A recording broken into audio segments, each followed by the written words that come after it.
The first major gig I ever went to in my whole life was to see Bob Hope at the Palace Theatre in Manchester, in 1958. I was 9 years old, all I knew about him was Son of Paleface and the road movies. I was this little kid, without a doubt the youngest there. And it was all these jokes about golf, alimony. Everybody was pissing themselves laughing.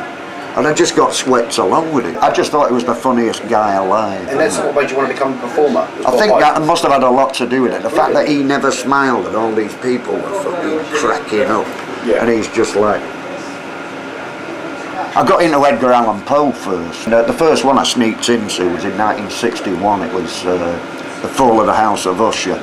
With Vinnie Price. Love them movies. Roger Corman, Roger Corman movies.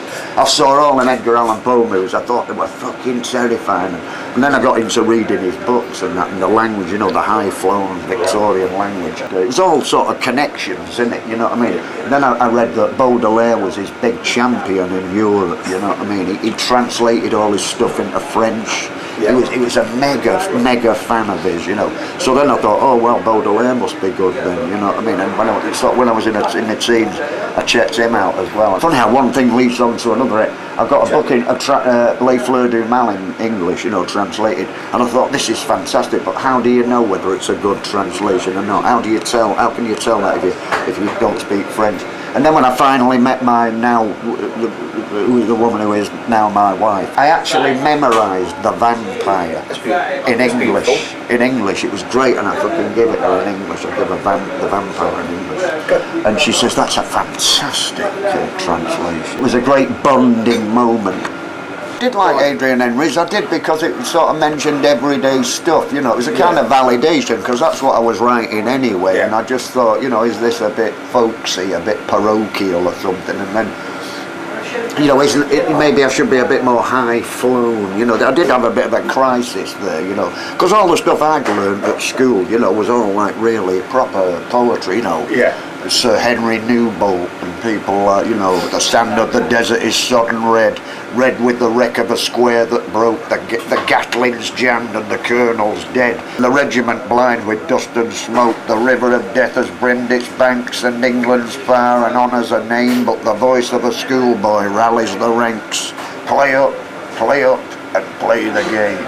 It was all that sort of, stirring stuff. But your poetry's included in schools, isn't it? Pardon? Yeah, it is, yeah, funnily enough, yeah. That's what you get when you put hippies in charge of the education system. You were originally one of the 60s and you went to the Twisted Wheel. I did, I lived there. You used to steal a lot of clothes as well, am I right in saying that? All the time, I was an apprentice motor mechanic at the time, and I was on an apprentice's wages, which was like £4.50 a week, and I had to give my mum £3, but it was dead easy then. It's really easy, and you'd get kids that worked at boutiques that would actually help you out. Did you find it tough being a mud? Parts of Island was Ted Central, real tough notch, you know what I mean? So we used to just like go into town with a BEA or a BOAC bag, we'd just go in a pair of Levi's, but even Levi's would get you fucking hammered. It was so cushy at Salford Tech to doing a gig the night before and things like that, and as long as I had I used to have to make up filthy excuses for getting back late.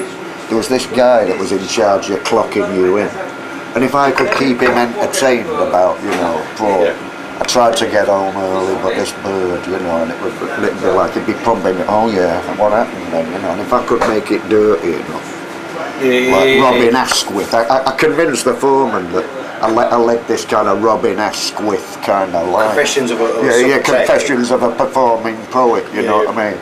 So if I made it horny enough, it'd be like, I don't blame you, I'd have done the same thing going.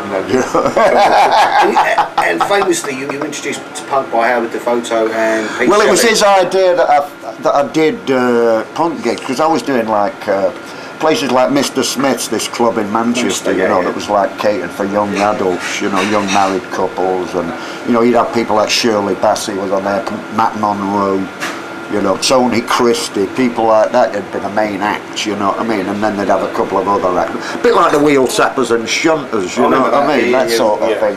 So I'd be like, you know, like Bernard was the compere in that. Yeah. Well, I had that sort of gig, you know, I'd give it a couple of local poems, a gag or two, and then bring on the main act, you know. But it was good money at the time, you know. I think I got 20 quid for 20 minutes, you know what I mean? Well, my dad was getting 30 quid or something, and that was a good wage, you know what I mean? People say to me, oh, it must have been tough doing them punk clubs, having people throwing things at you and shit like that. I said it held no fucking terrors for me. It was a doddle after them working men's club.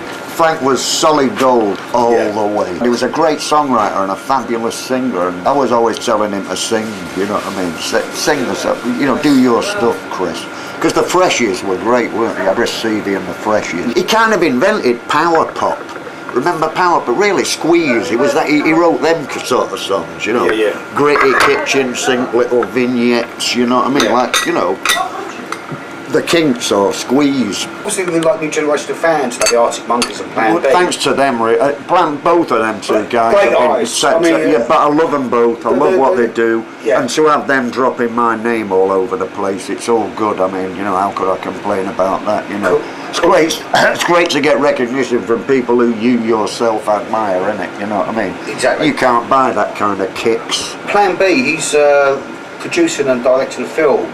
I'm in that, You're in that, Ill Manners, it's called. Ill Manners. MANORS, you know. Are you playing yourself? Are you? Yeah, I'm just playing myself, doing a number that I wrote specially for the movie, like, really? You know, which they was dead sort of pleased about, because they just wanted me to do one of my own. So I says, listen, I says, send us the scripts, I'll read it, get some idea of what it is. I don't want to look just like I'm somebody who's just been bussed in for a bit of local colour, you know. I want it to have something to do with the actual content of the film.